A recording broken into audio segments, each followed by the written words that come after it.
mga ka-popcorn! So maraming nagtataka kung bakit nga ba bigla ang nagsampa ng kaso itong si Bea Alonzo kay Nanay Christy Fermin. Kahit ako, inisip ko ano kaya yung mga libelous na naging topic itong si Bea sa kanyang vlogs. Ito nga sa vlog na ito ay iisa-isahin natin yung mga topics si Nanay Christy wherein finiture niya o main topic niya si Bea Alonzo. Matatandaan natin na noong May 2, 2024, nagtungo si Bea Alonzo sa Quezon City Prosecutor's Office upang opisyal na magsampa ng kasong cyber libel laban kay Nanay Christy Fermin.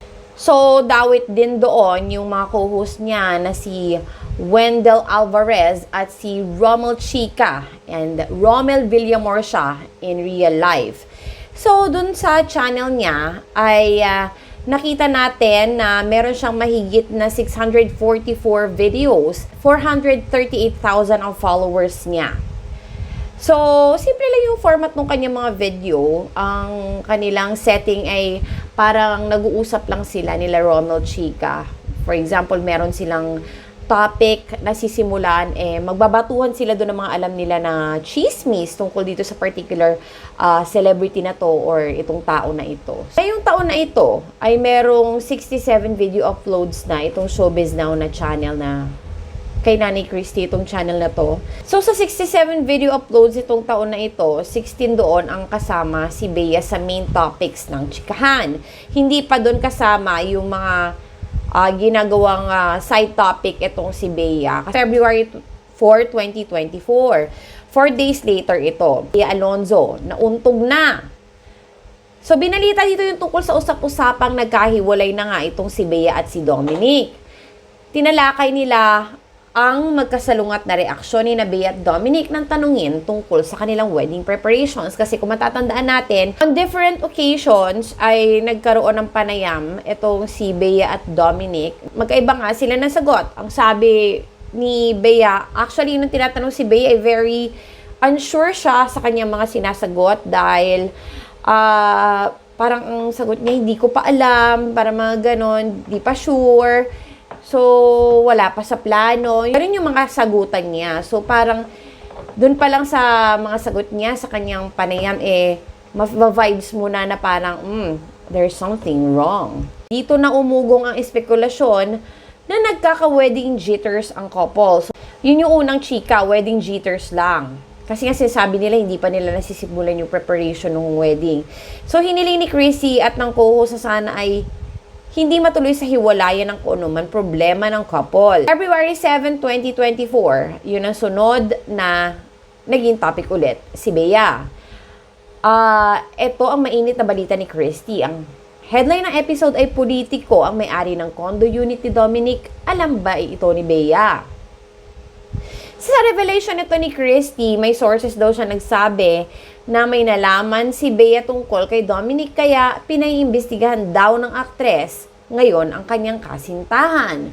So ito nga yung sinasabi nila na ito daw si Dominic meron daw gay benefactor.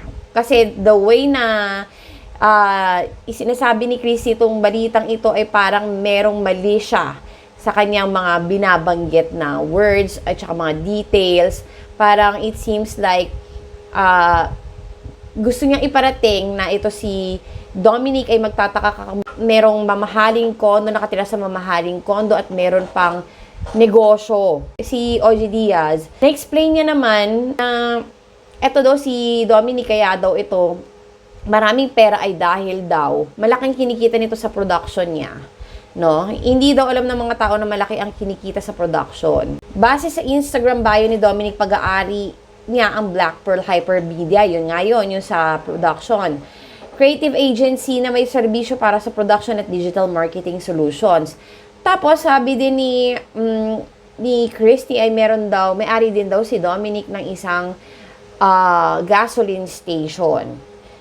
So, binanggit din niya na nakatira si Dominic sa isang mamahaling condo unit na hindi raw basta-basta ma-afford ng kahit sinong artista. Sabay bunyag ni Chrissy na base raw sa kanyang sources ang condo unit na tinutuluyan ni Dominic ay pagmamayari ng isang kontrobersyal na lalaking politiko.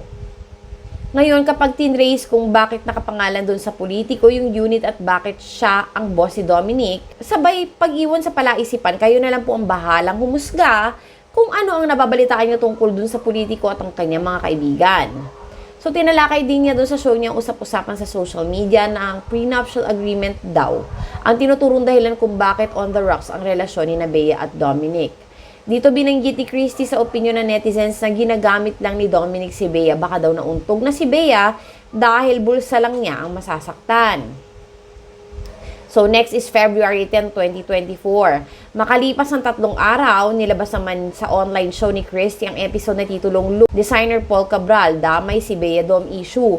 Pinasok ni Christy ang usap-usapan sa social media na may benefactor. Ito nga yung sinasabi ko, si Dominic. Ang chismis raw ay si Dominic ay manggagamit at nagtitinda ng karneng hilaw. Ay sa bagay, nagsampa na ng demanda si Dominic prior pa kay kay Bea. February pa lang nagsampa na ng kaso to si Dominic.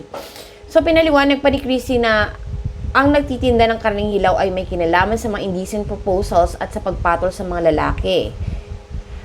May pasakali si Christy na wala po kaming eksaktong masasabing impormasyon tungkol doon na siya ay mayroong benefactor. Ganun pa man, pinasok din niya ni Nanay Christy ang usap-usapang nabuking daw ni Bea Alonzo na mayroon daw gay benefactor si Dominic. Sinabi din ni Nanay Christy na may netizens na nagtatanong kung sino ang tumulong kay Dominic para makabili ng engagement ring na bigay nito kay Bea kasi nga mahal daw yung engagement ring na yon. Isa daw sa mga pangalan na dadawit ay ang fashion designer na si Paul Cabral. Pagpapatuloy pa ni Nanay Christy, hindi para artista si Dominic na magtrabaho ito bilang boss boy sa shop ni Paul sa Quezon City. Pero hindi nangangahulugan na magkarelasyon si Paul Cabral at Dominic Roque. Pahabol niya. Boss-employee ang ugnayan ng dalawa. Kasabay nito ay tinalakay naman ni Christy at ng kanyang co-host ang anilay usap-usapan niya sa social media tungkol sa sexual orientation ni na Dominic at Bea. Sinabi ni Christy na matagal na lumutang issue na tibo daw si Bea. O ito, medyo alanganin yung pasok niya doon na. Matapos ibagsak ito, sabay sabi niyang ayaw niyang halukayin pang issue. Sabay salupan nito, babaeng babae siya sa pananaw ko. Kay Dominic naman, sinabi ni Nanay Christy na tingin niya'y pino lamang kumilos ito, lalo na kung marespeto at edukato ay effeminate. Pero hindi nangangahulog ang Becky. So, ang sumunod naman dito ay February 12, 2024. Hanggang sa nagbigay ng clue si Christy tungkol sa may-ari ng condo unit na tinitirhan ni Dominic. Base ito sa February 12 episode ng online show na ang titulo ng episode ay Mga Kwento ng Politiko. Alam ni Bea. Sino sa kanila ang may-ari ng condo unit ni Dominic? Sinabi ni Christy na boss at pinagtatrabaho ni Dominic ang di pinapangalan ng politiko. Controversial din daw ang politikong ito. Wala raw sa Senado o Kongreso ang politiko kundi may pwesto sa sangay ng ehekutibo sa gobyerno. Aminado si Christy na may mga politiko na dawit sa issue mula nang ilabas niya ang impormasyon tungkol sa condo unit ni Dominic noong pang February 7. Pinangalanan ni Christy ang 5 lumutang na mga pangalan ng politiko, sabay sabi na wala raw sa mga ito ang tinutukoy niya. Tapos ito, pinasa ni Christy kay Dominic ang problema. Ituwid daw nito ang issue dahil sigurado daw si Christy sa kanyang impormasyong isang kontrobersyal na politiko ang may-ari ng mamahaling condo unit ni Dominic. February 14, Valentine's Day, nang ilabas ang episode na may titulong Dominic, pa-victim nga ba o kawawa? Bea, tatandang dalaga. Pinag-usapan ni Christy at ang kanyang co-host ang cryptic post ni Dominic sa social media noon. Kasabay ng cryptic post ng kapatid ni Dominic at handler ni Bea na si Nina Ferrer. Tingin daw na netizens may kaugnayan iyon sa hiwalayan ni Bea at Dominic. Tinalakay din uli ni Christy at ng co-host ang aligasyon ng pabuking na hinuugnay kay Dominic na kalat na umano sa social media. Ani Christy, kung totoo man po ito, na ito ang linya ni Dominic, noon pa dapat ang laki-laki na ng pera niya. Ngayon, 100,000,000 na dapat kung totoo man ito. Ngayon, sabay buwelta siyang ganon, pero siya yung nag-initiate ng chika. Actually, yung mga ibang netizens naman, wala namang idea dito sa mga sinasabi ni Christy, di ba? Nagkakaroon lang ng idea dahil nga sa kanya nagsisimula yung balita. Sa puntong ito, ay may pabitin si Christy tungkol sa ani usap-usapan ng netizens sa kung sino kina Dominic at Bea ang gumagastos noong magkarelasyon ang mga ito. Bakit sinasabi na si Bea lang ang sinasabing gumagastos pag pumupunta sa ibang bansa at hindi si Dominic? Hindi naman natin alam kasi hindi naman natin sila kasama. Tignan nyo, 'di ba?